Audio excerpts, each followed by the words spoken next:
സഹോദരങ്ങളെ, നമ്മൾ അറിഞ്ഞിരിക്കുക, നമ്മുടെ വളർച്ചയ്ക്കെതിരായിട്ടുള്ളത് നമ്മുടെ ഉള്ളിലെ സ്വാർത്ഥതയാണ്. അത് വളർച്ചയ്ക്കെതിരാണ്. നമ്മുടെ ഉള്ളിലെ സ്വാർത്ഥത അതാണ് പാപപ്രവർത്തികളായിട്ട് പിന്നീട് മാറുന്നത്. അതുകൊണ്ട് നമുക്ക് വളരാനുള്ളത് സ്നേഹത്തിലാണ്. മനുഷ്യന് ഒരൊറ്റ വളർച്ചയേ ഉള്ളൂ, അത് സ്നേഹത്തിൻ്റെ വളർച്ചയാണ്. എന്നാൽ നമ്മളെല്ലാവരും തന്നെ നമ്മളിൽ സ്വാർത്ഥത അതിശക്തമായ രീതിയിൽ പ്രവർത്തിക്കുന്നുണ്ട്. സ്വാർത്ഥതയുടെ ഒരു പ്രത്യേകത,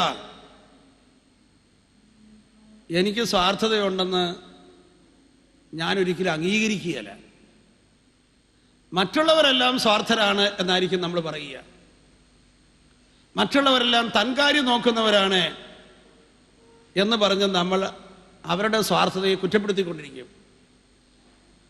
ഞാൻ സ്വാർത്ഥനാണ് എന്ന കാര്യം നമ്മൾ അങ്ങോട്ട് അംഗീകരിക്കുകയില്ല.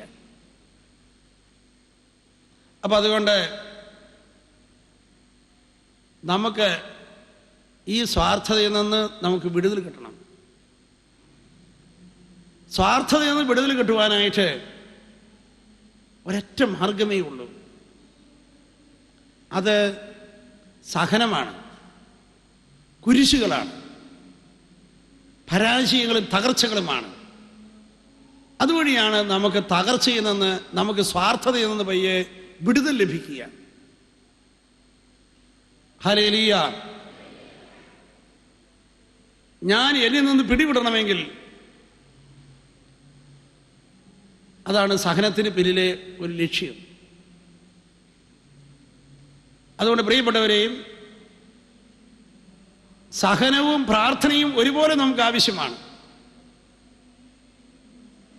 അതിനാ ദൈവം അനുവദിക്കുന്ന എല്ലാ സഹനങ്ങളുടെയും പിന്നിൽ നമ്മുടെ സ്വാർത്ഥത ഉടയ്ക്കുവാൻ ദൈവം ആഗ്രഹിക്കുകയാണ്. നമ്മൾ ദൈവമല്ലാത്ത പലതിൻ്റെയും അടിമയായിരിക്കുന്നു. നമ്മൾ തന്നെയും സ്വയം തല്ലിൽ തന്നെ അതിശക്തമായി പിടിച്ചുകൊണ്ടിരിക്കുന്നവരാണ്. മനുഷ്യൻ അതിൽ നിന്ന് പിടിവിടാൻ വളരെ ബുദ്ധിമുട്ടാണ്. ഞാൻ എന്ന ഭാവം എപ്പോഴും നമ്മുടെ ഉള്ളിലുണ്ട്. ഹല്ലേലൂയ, ഹല്ലേലൂയ, ഹല്ലേലൂയ, ഹല്ലേലൂയ, ഹല്ലേലൂയ, ഹല്ലേലൂയ, ഹല്ലേലൂയ. സഹോദരങ്ങളെ, നമുക്ക് ദൈവത്തിൽ പൂർണ്ണമായിട്ട് ആശ്രയിക്കാൻ നമ്മുടെ ജീവിതത്തിലെ സഹനങ്ങളും തകർച്ചകളും ദൈവം നമ്മളെ സഹായിച്ചു കൊണ്ടിരിക്കുകയാണ്. ഇതാ ഞാൻ എന്നിൽ നിന്ന് എന്നെ പിടിപെടുന്നു എന്ന് നമുക്കിന്ന് ആത്മാർത്ഥമായി നമ്മോട് തന്നെ പറയാൻ കഴിയട്ടെ. നമുക്ക് ദൈവത്തിലല്ലാതെ മറ്റൊന്നിലും ദൈവം മാത്രം തുണ എന്ന് പറഞ്ഞുകൊണ്ട് കർത്താവിലേക്ക് നമുക്കിന്ന് കടന്നു വരാൻ തയ്യാറാകാം. യേശുവേ നന്ദി, യേശുവേ സ്തോത്രം. ഹല്ലേലൂയ, ഹല്ലേലൂയ, ഹല്ലേലൂയ, ഹല്ലേലൂയ, ഹല്ലേലൂയ, ഹല്ലേലൂയ, ഹല്ലേലൂയ, ഹല്ലേലൂയ, ഹല്ലേലൂയ, ഹല്ലേലൂയ, ഹല്ലേലൂയ, ഹല്ലേലൂയ, ഹല്ലേലൂയ, ഹല്ലേലൂയ, ഹല്ലേലൂയ, ഹല്ലേലൂയ, ഹല്ലേലൂയ, ഹല്ലേലൂയ, ഹല്ലേലൂയ. എന്തുകൊണ്ടാണ് നമ്മൾ പലരും അഹങ്കരിക്കുന്നത്? നമ്മുടെ കൈവശം എന്തൊക്കെയോ ഇരിപ്പുണ്ട്. ഞാൻ എന്തിൻ്റെയൊക്കെ ഉടമസ്ഥനാണ്. അതിലാണ് നമ്മുടെ അഹങ്കാരം കടന്നു വരിക. ഞാൻ എന്തിൻ്റെയൊക്കെ ഉടമസ്ഥനാണ്.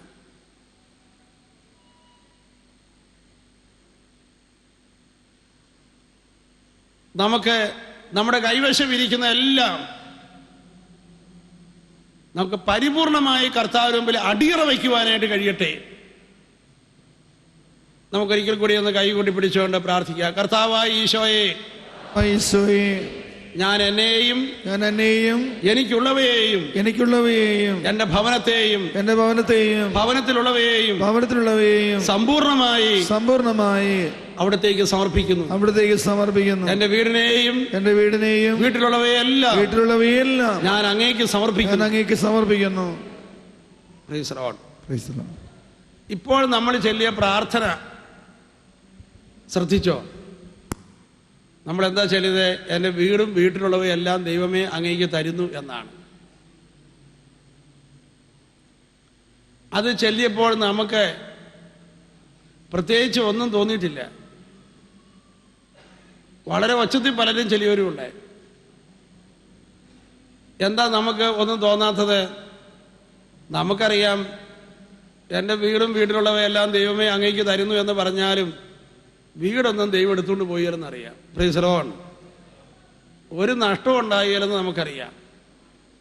ശരിക്കും അതിൻ്റെ അർത്ഥത്തിൽ ദൈവം എടുത്തുകൊണ്ട് പോകുന്നൊരു പരിപാടിയായിരുന്നെങ്കിലോ നമ്മളൊന്ന് ആലോചിക്കട്ടെ എന്ന് പറഞ്ഞാന്. Hallelujah, hallelujah.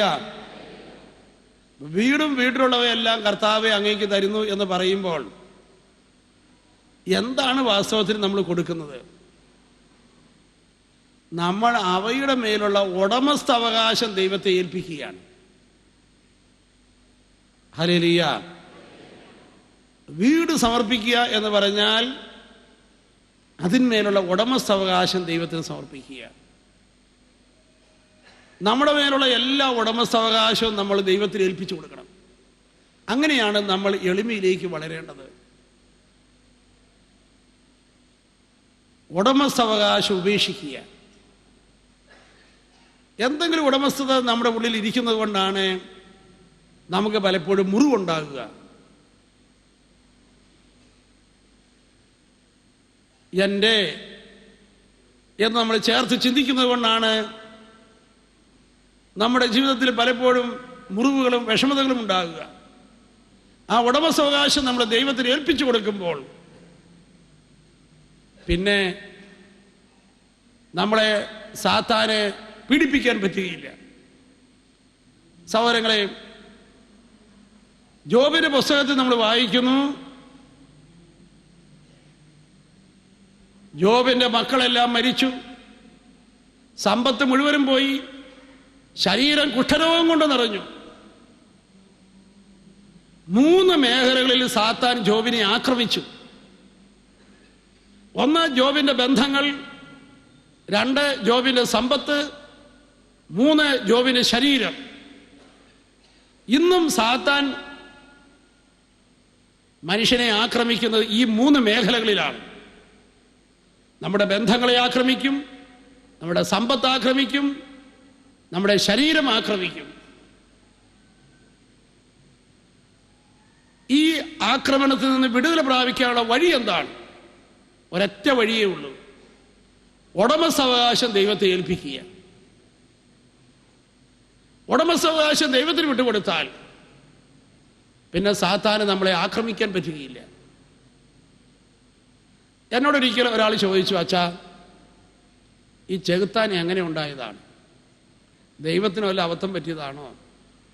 വല്ല കയ്യബദ്ധം കൊണ്ടുണ്ടായതാണോ? ഇത് എവിടെ നിന്നുണ്ടായി വന്നു? യെശയ്യായുടെ പുസ്തകം 14-ാം അധ്യായം 12-ാം വാക്യത്തിൽ സാത്താൻ എങ്ങനെയാണ് ഉണ്ടായത് എന്നതിനെക്കുറിച്ചൊരു ചെറിയ സൂചനയുണ്ട്.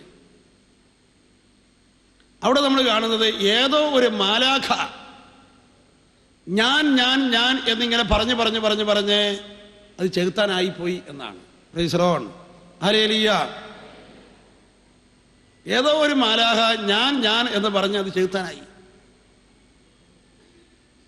അപ്പോൾ ഒരുപക്ഷെ നിങ്ങൾ ചെറിയ ചോദിക്കും, ഞാൻ ഞാൻ എന്ന് പറയുന്നത് ഇത്ര അപകടം പിടിച്ച ഒരു പരിപാടിയാണോ? വളരെ അപകടം പിടിച്ച ഒന്നാണ്. അതെന്താ അങ്ങനെ വരാൻ കാരണം? ഇപ്പം നിങ്ങൾ ആരെങ്കിലും ഇങ്ങനെ പറയുകയാണ്, ഈ വീടും ഇതൊക്കെ എൻ്റെ അധ്വാനവും എൻ്റെ മിടുക്കും കൊണ്ട് ഞാൻ ഉണ്ടാക്കിയതാണ്, ഇതെല്ലാം എൻ്റെ കഷ്ടപ്പാടും ക്ലേശങ്ങളും കൊണ്ട് ഞാൻ ഉണ്ടാക്കിയെടുത്തതാണ്, എൻ്റെ മിടുക്കും എൻ്റെ കഠിനാധ്വാനവും എൻ്റെ ചിന്തയും എൻ്റെ ബുദ്ധിയും സാമർഥ്യവും കൊണ്ട് ഇതൊക്കെ ഞാൻ ഉണ്ടാക്കിയതാണ് എന്ന് നിങ്ങൾ പറഞ്ഞാൽ ഒട്ടനെ തന്നെ നിങ്ങളുടെ അടുത്തിരുന്നുകൊണ്ട് ചേർത്താൻ പറയും, നമ്മുടെ രണ്ടുപേരെയും കൂടി ആടാ എന്ന്. Price the Lord. ഹല്ലേലൂയ. എന്താന്ന് ചോദിച്ചാൽ, നിന്റേത് എന്ന് പറയുന്നിടത്തെല്ലാം സാത്താന് ഒരവകാശമുണ്ട്. അത് ആദിമാതാപിതാക്കന്മാരുടെ പാപം വഴി ഉണ്ടായ ഒരു അവകാശമാണ്. എന്നാൽ ദൈവത്തിൻ്റെതാണ് എന്ന് പറഞ്ഞാൽ പിന്നെ സാത്താൻ അതിൻ്റെ അകത്ത് അവകാശമില്ല. അതുകൊണ്ടാണ് ജോബിന് ഈ പൈശാചികമായ ആക്രമണം ഉണ്ടായപ്പോൾ ജോബ് ചൊല്ലിയ പ്രാർത്ഥന ഏതാണ്? ദൈവം തന്നു, ദൈവം എടുത്തു, ദൈവത്തിന് സ്തുതിയായിരിക്കട്ടെ. ഉടമസ്ഥാവകാശം ജോബ് ദൈവത്തെ ഏൽപ്പിച്ചു. എൻ്റെ കയ്യിൽ കിട്ടുന്നതിന് മുമ്പ് ഇത് ദൈവത്തിൻ്റെതായിരുന്നു, എൻ്റെ കയ്യിൽ ഇരിക്കുമ്പോഴും ഇത് ദൈവത്തിൻ്റെതാണ്, അവിടുന്ന് എടുത്തു മാറ്റിയപ്പോഴും ദൈവത്തിൻ്റെതാണ്. ഇതെൻ്റേതല്ല ദൈവമേ, നിൻ്റേതാണ്. ഉടമസ്ഥാവകാശം ഉപേക്ഷിക്കാൻ തയ്യാറായി. ഉടമസ്ഥാവകാശത്തിൻ്റെ അകത്ത് പൈശാചിക പീഡയുണ്ടാകും. അതിനകത്ത് അഹങ്കാരം കടന്നു വരും, അതിനകത്ത് സ്വാർത്ഥത കടന്നു വരും, ഞാൻ എന്ന ഭാവം കടന്നു വരും. മനുഷ്യൻ ഏറ്റവും കൂടുതൽ ഞാൻ ഉപയോഗിക്കുന്ന 3 മേഖലകളാണ്. ആ മേഖലകളിലാണ് ജോബിന് പൈശാചിക ആക്രമണം ഉണ്ടായത്. ഒന്ന്, ജോബിന്റെ ബന്ധുക്കൾ, ജോബിന്റെ മക്കൾ. എൻ്റെ മക്കൾ, ഞാൻ എന്ന് ചേർക്കും, എൻ്റെ മക്കൾ. സമ്പത്ത്, എൻ്റെ സമ്പത്ത്. ശരീരം, നമ്മുടെ ശരീരത്തിൻ്റെ ഓരോ അവയവത്തോടും ചേർത്ത് നമ്മൾ ഞാൻ എന്ന് പ്രയോഗിക്കും. എൻ്റെ കയ്യ്, എൻ്റെ കാല്, എൻ്റെ എന്ന് നമ്മൾ ഉപയോഗിക്കും. അങ്ങനെ ഏറ്റവും കൂടുതൽ ഞാൻ എന്ന് ഉപയോഗിക്കുന്ന, എൻ്റെ എന്ന് ഉപയോഗിക്കുന്ന ഈ 3 മേഖലകളിലാണ് ജോബിന് പൈശാചികമായ ആക്രമണം ഉണ്ടായത്. പക്ഷേ ജോബ് അത് മനസ്സിലാക്കി ഉടമസ്ഥാവകാശം ദൈവത്തെ ഏൽപ്പിച്ചു. നമ്മളും ഇങ്ങനെ തന്നെയാണ് ചെയ്യേണ്ടത്. അതുകൊണ്ട് ഉടമസ്ഥാവകാശം സമർപ്പിച്ച് പ്രാർത്ഥിക്കാൻ നമുക്കിപ്പോൾ തയ്യാറാകാം. അതൊരു എളിമ പ്രാർത്ഥനയാണ്. ഒന്ന് കൈയടിച്ച് കർത്താവിനെ മഹത്വപ്പെടുത്തുക.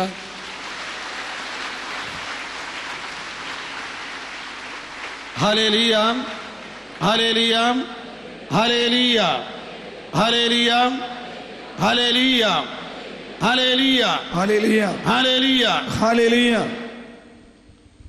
ഒരിക്കൽ മലബാർ ഭാഗത്തുനിന്ന് ഒരു അമ്മച്ചി ഇവിടെ ധ്യാനിക്കാൻ വന്നു. അവർ പാലാ ഭാഗത്തുനിന്ന് കുടിയേറി പാർത്തതാണ്. അവിടെ 8 പിള്ളേരും ഒക്കെ ഉണ്ട്. ഒത്തിരി അധ്വാനിച്ചു, കുറേ സ്ഥലങ്ങളൊക്കെ ഉണ്ടായി. അവിടെ എല്ലാം ഒരു കൃഷി ചെയ്തു, നല്ല ആദായമുണ്ടായി.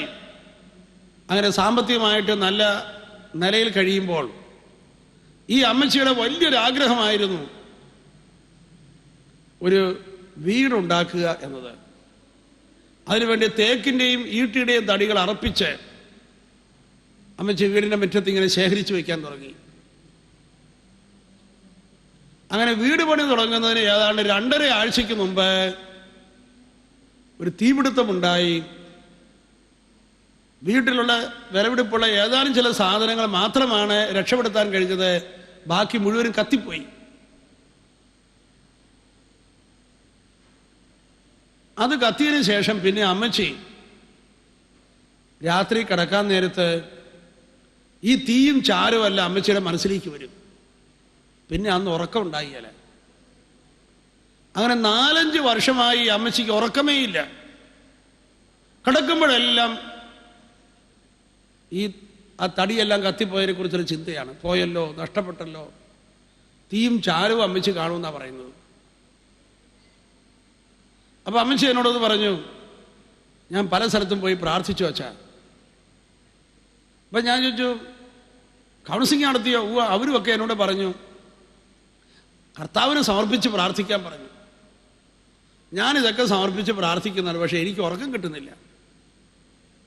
അപ്പം ഞാൻ അമ്മച്ചിയോട് പറഞ്ഞു, അമ്മച്ചി എന്നതാ സമർപ്പിച്ച് പ്രാർത്ഥിച്ചത്? ഞാൻ പറഞ്ഞത് സമർപ്പിക്കുക എന്ന് പറഞ്ഞാൽ ഉടമസ്ഥാവകാശം ഈശോയ്ക്ക് വിട്ടുകൊടുക്കുകയാണ്. അതുകൊണ്ട് അമ്മച്ചി ഇന്ന് ബോധപൂർവ്വം ഉടമസ്ഥാവകാശം യേശുവിന് വിട്ടുകൊടുത്തുകൊണ്ട് പ്രാർത്ഥിക്കുക. കർത്താവെ, ആ തടിയും വീടും വീട്ടിലുള്ളവയെല്ലാം തന്നെ നിൻ്റേതാണ്, ഞാൻ ഒന്നും കൊണ്ടുവന്നിട്ടില്ല. അത് നിന്റേതാണ്, ദൈവം തന്നു, ദൈവം എടുത്തു, ദൈവത്തിന് സ്തുതിയായിരിക്കട്ടെ. അങ്ങനെ തന്നെ അമ്മച്ചി പ്രാർത്ഥിച്ചു. ഉടമസ്ഥാവകാശം ഈശോയ്ക്ക് ഏൽപ്പിച്ചു കൊടുത്തു. അന്ന് രാത്രി കിടക്കാൻ ചെന്നപ്പോൾ വീണ്ടും ഈ ചാരവും തീയും എല്ലാം വീണ്ടും കണ്ടു. അപ്പൊ അമ്മച്ചി ഇങ്ങനെ പറഞ്ഞു, സാത്താനെ, നീ ഈ വീടും ഈ തീയും ചാരവും കാണിച്ച് എൻ്റെ ഉള്ളിൽ നഷ്ടബോധത്തിന് ദുഃഖം ഉണ്ടാക്കണ്ട. കാരണം ആ തടി എൻ്റേതല്ല, തമ്പുരാൻ്റെതാണ്, ഈശോയുടേതാണ്. അതുകൊണ്ട് എനിക്കെന്താ, ഞാൻ ഉടമസ്ഥാവകാശം ഈശോയ്ക്ക് വിട്ടുകൊടുത്തു കഴിഞ്ഞു. അപ്പം അതുകൊണ്ട് നിനക്കിനി ഈ തീയും ചാരവും കാണിച്ച് എന്നെ കരയിപ്പിക്കാൻ പറ്റിയല്ല. ഹല്ലേലൂയ. അങ്ങനെ 2 പ്രാവശ്യം ഉടമസ്ഥാവകാശം പൂർണ്ണമായി വിട്ടുകൊടുത്ത് ഒന്ന് പ്രാർത്ഥിച്ചു കഴിഞ്ഞപ്പോഴേക്കും സുഖമായ രീതിയിൽ അന്ന് അമ്മച്ചി ഉറങ്ങി. Hallelujah, hallelujah. ഈ കൂട്ടായ്മയിൽ ചിലരെല്ലാം ആ ഉടമസ്ഥാവകാശം ഒന്ന് ഈശോയ്ക്ക് വിട്ടുകൊടുത്താൽ ഇപ്പൊ തന്നെ ഒത്തിരി പേർക്ക് വിടുതൽ കിട്ടും. ഹല്ലേലൂയ, ഹല്ലേലൂയ, ഹല്ലേലൂയ, ഹല്ലേലൂയ.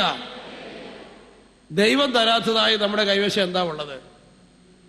ഇതിൻ്റെ എല്ലാ ഉടമസ്ഥനും നാഥനും ദൈവം തന്നെയാണ്. ക്രിസ്തീയ സഹോദരങ്ങളുടെ ഇടയിൽ വീട് വെഞ്ചരിക്കുന്ന ഒരു കർമ്മമുണ്ട്. എന്താ വീട് വെഞ്ചരിക്കുക എന്ന് പറഞ്ഞാൽ? വീടിൻ്റെ ഉടമസ്ഥാവകാശം ദൈവത്തിന് സമർപ്പിക്കുകയാണ്. ഇനി ആ വീട്ടിൽ താമസിക്കുന്നവരെ ഉടമസ്ഥരല്ല, നമ്മുടെ കർത്താവിൻ്റെ വാടകക്കാരാ. ഹല്ലേലൂയ. ഉടമസ്ഥൻ കർത്താവാ, നമ്മൾ അതിലെ വാടകക്കാരാണ്.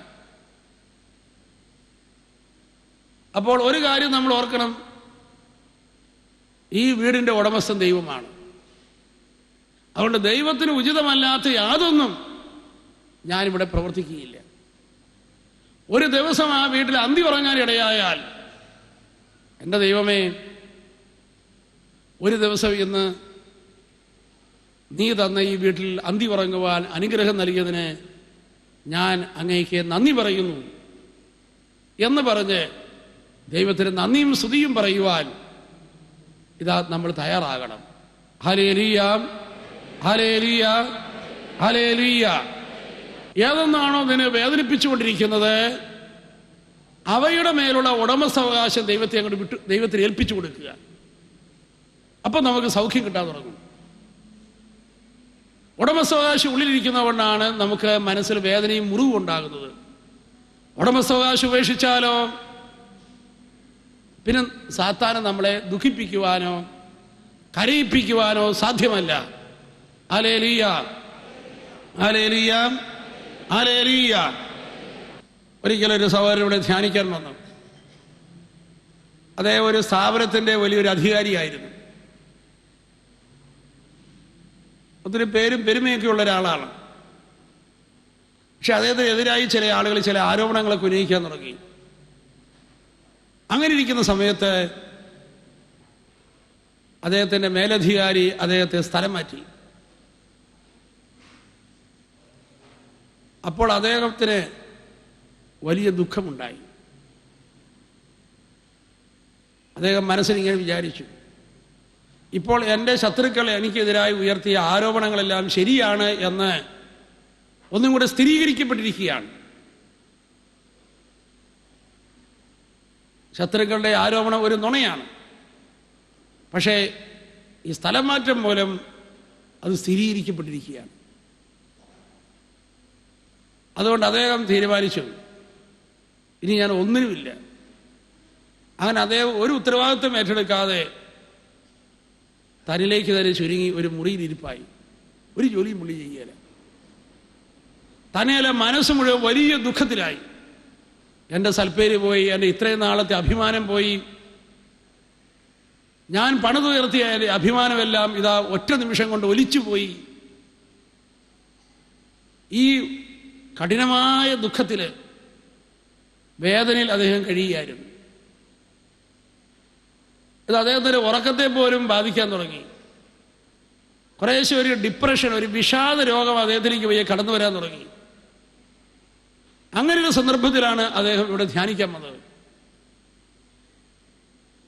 അദ്ദേഹം ആയിട്ട് സംസാരിച്ചപ്പോൾ അദ്ദേഹം എന്നോട് പറഞ്ഞു, എന്തോ എനിക്ക് ക്ഷമിക്കാൻ പറ്റുന്നില്ല. കാരണം എനിക്ക് നഷ്ടപ്പെട്ടത് എൻ്റെ അഭിമാനമാണ്, അതെൻ്റെ ആയുസ് തന്നെയാണ്. എൻ്റെ ഇത്രയും നാളത്തെ നീണ്ട വർഷങ്ങളുടെ അഭിമാനം മുഴുവനും നഷ്ടപ്പെട്ടിരിക്കുന്നു. അഭിമാനം ജീവന് തുല്യമാണ്. അതുകൊണ്ട് എന്നെ കൊന്നതിന് തുല്യമാണിത്. എന്നെ കൊന്നവരോട് ഞാൻ എങ്ങനെയാണ് ക്ഷമിക്കുക? ഹല്ലേലൂയ, ഹല്ലേലൂയ. എനിക്കൊരിക്കലും അത് ആ നഷ്ടം എൻ്റെ ഉള്ളിൽ നിന്ന് പോകുന്നില്ല. അപ്പം ഞാൻ അദ്ദേഹത്തോട് ഇങ്ങനെ പറഞ്ഞു, അദ്ദേഹത്തിന് ഈ സൽപ്പേര് പോയതിനെ കുറിച്ചുള്ള ഓർത്തോർത്തുള്ള സങ്കടം, ഈ ഓർത്തോർത്ത് ഇങ്ങനെ ദുഃഖിക്കുക. ഇവിടെ ഇരിക്കുന്ന ചിലരെങ്കിലും ചില സംഭവങ്ങളെ ചുറ്റിപ്പറ്റി ഇങ്ങനെ ഓർത്തോർത്ത് ദുഃഖിച്ചുകൊണ്ടിരിക്കുന്നവരുണ്ട്. ഓർക്കും തോറും സങ്കടം വരും. എന്ത് ചെയ്താൽ ഓർമ്മയെന്ന് വിട്ടുപോകുകയില്ല. ഓർക്കുക, ദുഃഖിക്കുക. അതുപോലൊരു അവസ്ഥയിലായിരുന്നു അദ്ദേഹം. അപ്പം ഞാൻ അദ്ദേഹത്തോട് പറഞ്ഞു, ഈ അഭിമാനം എന്ന് പറയുന്നത് ആരുണ്ടാക്കിയതാണ്? ആര് തന്ന അഭിമാനമാണ്? അപ്പം അദ്ദേഹം പറയുന്നത്, എൻ്റെ നീണ്ട നാളത്തെ എൻ്റെ സമീപനവും എൻ്റെ സഹനവും എല്ലാം വഴി ഞാൻ തന്നെ പണിതുയർത്തിയതാണ് എൻ്റെ അഭിമാനം. അപ്പം ഞാൻ അദ്ദേഹത്തോട് പറഞ്ഞു, ഇദ്ദേഹത്തിൻ്റെ അഭിമാനം ദൈവം തന്നതാണെന്ന് ആദ്യം മനസ്സിലാക്കുക. 1 കൊറിന്ത്യർ 4:7 പൗലോസ് ചോദിക്കുകയാണ്, അല്ലയോ മനുഷ്യ, നിനക്കെന്ത് മാഹാത്മ്യമാണുള്ളത്? ദൈവത്തിൻ്റെ കയ്യിൽ നിന്ന് ദാനമായി സ്വീകരിക്കാത്തതായി നിനക്ക് എന്തുണ്ട്? എല്ലാം ദാനമായിരിക്കെ ദാനമല്ല എന്ന മട്ടിൽ എന്തിനാണ് അഹങ്കരിക്കുന്നത്? ഹല്ലേലൂയ, ഹല്ലേലൂയ, ഹല്ലേലൂയ. അപ്പൊ അതുകൊണ്ട് ഞാൻ ആ വചനം കാണിച്ചു കൊടുത്തു. അപ്പൊ അദ്ദേഹം സാവധാനം പറഞ്ഞു, കർത്താവേ, ഞാൻ ശ്രമിച്ചതുകൊണ്ടൊന്നും അഭിമാനം ഉണ്ടായില്ല, സൽപ്പേരുണ്ടായാൽ. നീ അനുഗ്രഹിച്ചത് കൊണ്ടായി സൽപ്പേരുണ്ടായത്. അതുകൊണ്ട് ഇത് നിന്റേതാണ്. ഇത് എൻ്റെ അഭിമാനം എന്ന് പറയുന്നത് ദൈവത്തിന് ദാനമാണ്. ഹല്ലേലൂയ. അതിൻ്റെ ഉടമസ്ഥൻ ദൈവമാണ്. ഇത് അദ്ദേഹം ഏറ്റുപറയാൻ തയ്യാറായി കഴിഞ്ഞപ്പോൾ, ഈ അഭിമാനത്തിന് അതിൻ്റെ ഉടമസ്ഥൻ ദൈവമാണെന്ന് അംഗീകരിച്ചു കഴിഞ്ഞപ്പോൾ, അത് എൻ്റേതല്ല, ഞാൻ ഉണ്ടാക്കിയതല്ല എന്ന കാര്യം അംഗീകരിച്ചു കഴിഞ്ഞപ്പോൾ, നാളുകളായി അദ്ദേഹത്തെ പിടികൂടിയിരുന്ന വിഷാദം, ഓർത്തോർത്തുള്ള വ്യസനം ഉള്ളിൽ നിന്ന് വിട്ടുപോയി. സഹോദരങ്ങളെയും, ഉടമസ്ഥാവകാശം ഉപേക്ഷിച്ചാൽ ഇന്ന് ഇവിടെ ഇരിക്കുന്ന ഒട്ടേറെ പേരുടെ ഓർത്തോർത്ത ദുഃഖങ്ങൾ നമ്മുടെ ഉള്ളിൽ നീങ്ങും. നമ്മൾ ഫ്രീ ആകാൻ തുടങ്ങും. Hallelujah, hallelujah. ഏതെന്നതിനെ കുറിച്ച് ചിന്തിക്കുമ്പോഴാണോ നിനക്ക് വേദനയുണ്ടാകുന്നത്, അവിടെ നീ ഏതോ ഒരു ഉടമസ്ഥാവകാശം ദൈവത്തിന്റെ കരങ്ങളിൽ ഏൽപ്പിക്കാനുണ്ട്. കർത്താവിനെ വിട്ടുകൊടുക്കുക. സമ്പത്ത് തമ്പുരാൻ്റെതാണ്. നമ്മളൊരു പണവും കൊണ്ടുവന്നിട്ടില്ല. ദൈവമാണ് ഇതെല്ലാം തരുന്നത്. ജോബ് പ്രാർത്ഥിച്ച പ്രാർത്ഥന നമുക്ക് പ്രാർത്ഥിക്കാൻ കഴിയണം. ദൈവം തന്നു, ദൈവം എടുത്തു, ദൈവത്തിന് സ്തുതിയായിരിക്കട്ടെ. തരുന്നതിന് മുമ്പ് അത് തമ്പുരാന്റെ കയ്യിലിരിക്കുന്നത് നമ്മൾ കാണുക. നമ്മുടെ കയ്യിലിരിക്കുമ്പോഴും വാസ്തവത്തിൽ അത് ദൈവത്തിന്റെ കയ്യിൽ തന്നെയാണ് ഇരിക്കുന്നത്. ഇപ്പോഴും അത് ദൈവത്തിന്റെ കയ്യിൽ തന്നെയായിരിക്കുന്നത്. വർത്തമാനവും ഭൂതകാലവും വർത്തമാനവും ഭാവിയും അത് മൂന്നും തമ്പുരാന്റെ കയ്യിൽ കണ്ട് ദൈവത്തെ സ്തുതിക്കുവാൻ നമുക്ക് കഴിയണം. ഹല്ലേലൂയ, ഹല്ലേലൂയ, ഹല്ലേലൂയ. പ്രിയപ്പെട്ടവരെയും, അതുകൊണ്ട് ഉടമസ്ഥാവകാശത്തെ ഉപേക്ഷിക്കുക. നമുക്ക് 2 കരങ്ങൾ ഉയർത്തിപ്പിടിച്ചുകൊണ്ടത് സ്തുതിക്കാം. യേശുവേ നന്ദി, യേശുവേ സോദരേ, യേശുവേ നന്ദി. ഹല്ലേലൂയ, ഹല്ലേലൂയ, ഹല്ലേലൂയ, ഹല്ലേലൂയ, ഹല്ലേലൂയ. യേശുവേ നന്ദി, യേശുവേ നന്ദി, യേശുവേ നന്ദി. യേശുവേ സ്തോത്രം, ഹല്ലേലൂയ, ഹല്ലേലൂയ. കർത്താവേ, എല്ലാവിധത്തിലുള്ള ഉടമസ്ഥാവകാശത്തെയും ഞാൻ അങ്ങേക്ക് സമർപ്പിക്കുന്നു. യേശുവേ നന്ദി, യേശുവേ സ്തോത്രം. ഹല്ലേലൂയ ഹല്ലേലൂയ ഹല്ലേലൂയ ഹല്ലേലൂയ ഹല്ലേലൂയ ഹല്ലേലൂയ ഹല്ലേലൂയ ഹല്ലേലൂയ ഹല്ലേലൂയ. Praise the Lord. Praise the Lord.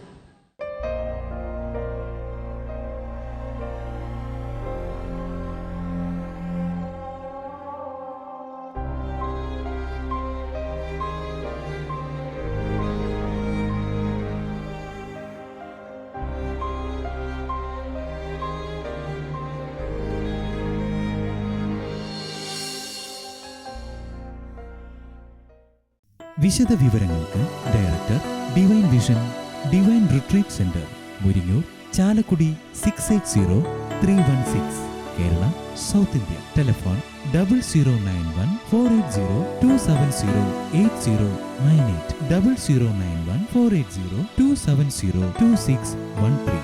Fax 0091 480 270 8097. Email mail.divintv@gmail.com. Website www.drcm.org.